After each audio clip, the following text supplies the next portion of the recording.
Assalamualaikum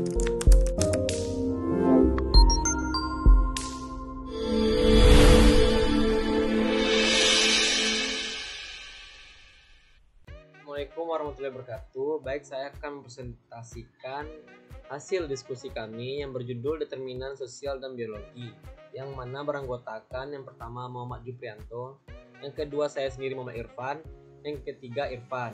Baik, langsung saja kepada topik pembahasan.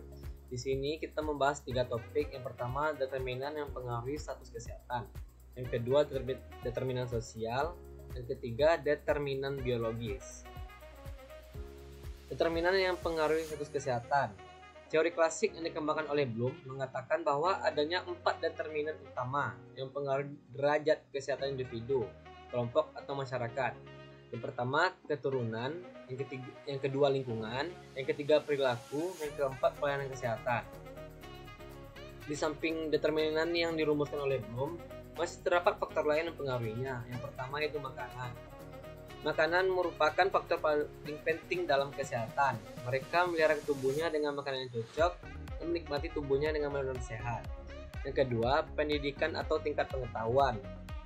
Tingkat pengetahuan akan membentuk cara berpikir dan kemampuan seseorang untuk memahami faktor-faktor yang berhubungan dengan penyakit. Yang ketiga, faktor sosioekonomi.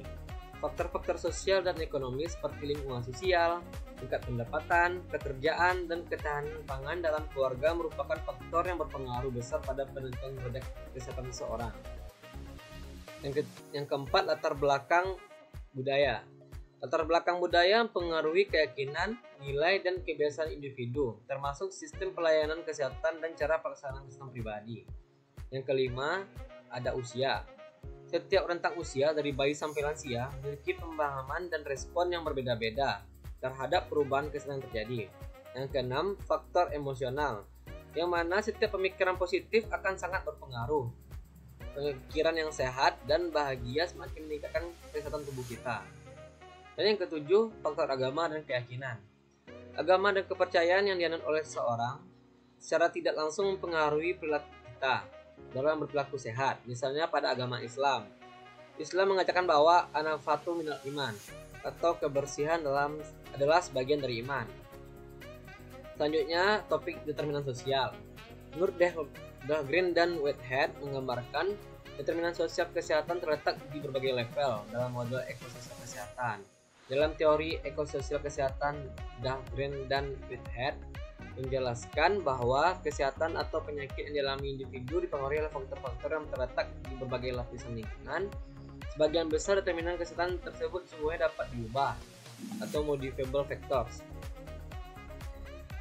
Yang mana pada lapisan pertama kita bisa dilihat yaitu level mikro atau hilir atau downstream.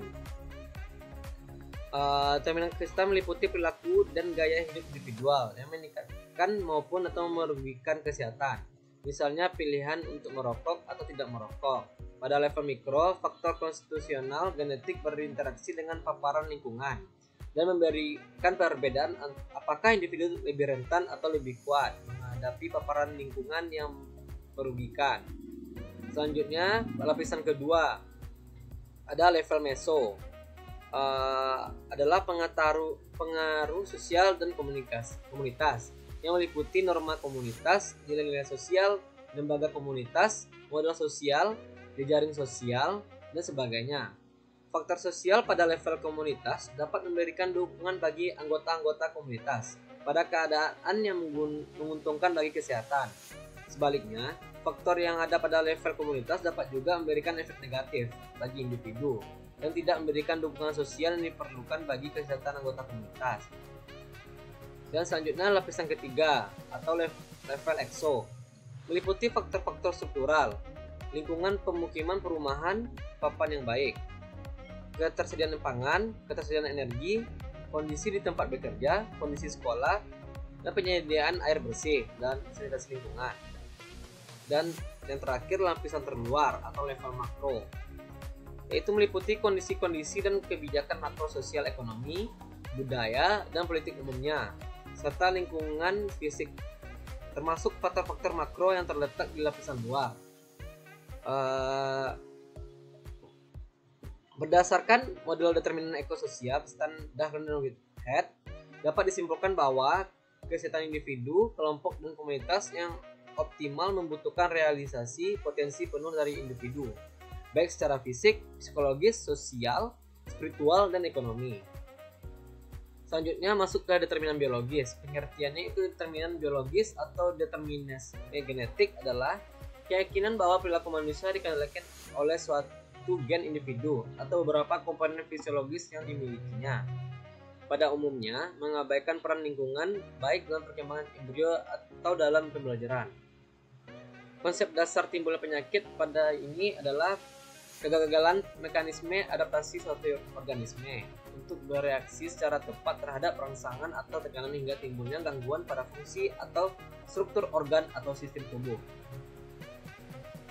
Penyakit atau sakit adalah suatu keadaan terdapat gangguan terhadap bentuk dan fungsi tubuh sehingga beberapa pada keadaan tidak normal. Penyebab dari penyakit ini adalah kejadian, kondisi, sifat maupun kombinasi dari faktor tersebut yang berperan penting dalam kejadian penyakit.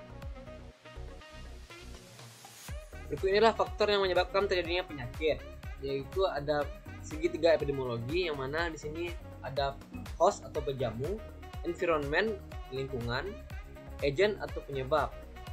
Menurut Gordon dan Larich yang menyebutkan bahwa timbulnya atau tidaknya penyakit pada manusia dipengaruhi oleh 3 faktor utama, yaitu host, agent, dan environment.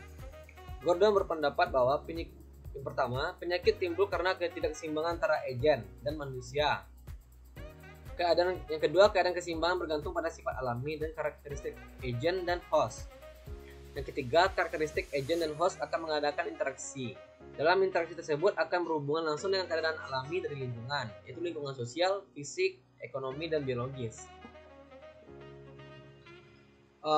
Di sini ada beberapa model yang menjelaskan bagaimana proses terjadinya suatu penyakit pada manusia. Ini adalah model jaring sebab akibat pada penyebab penyakit menjemur. Model jaring sebab akibat menjelaskan bahwa penyebab penyakit terdiri dari beberapa faktor yang menjemur. Faktor atau komponen tersebut saling terkait dan membentuk jaring sebab akibat yang cukup rumit.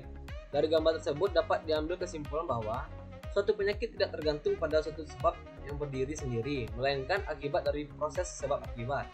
Dengan demikian, timbulnya penyakit dapat dicegah dengan memotong rantai tersebut. Model ini cocok untuk mencari penyakit yang disebabkan oleh perilaku dan gaya hidup individu. Baik, sekian, terima kasih. Apabila ada kesalahan kata, mohon dimaafkan. Apabila taufiq wal hidayah. Assalamualaikum warahmatullahi wabarakatuh.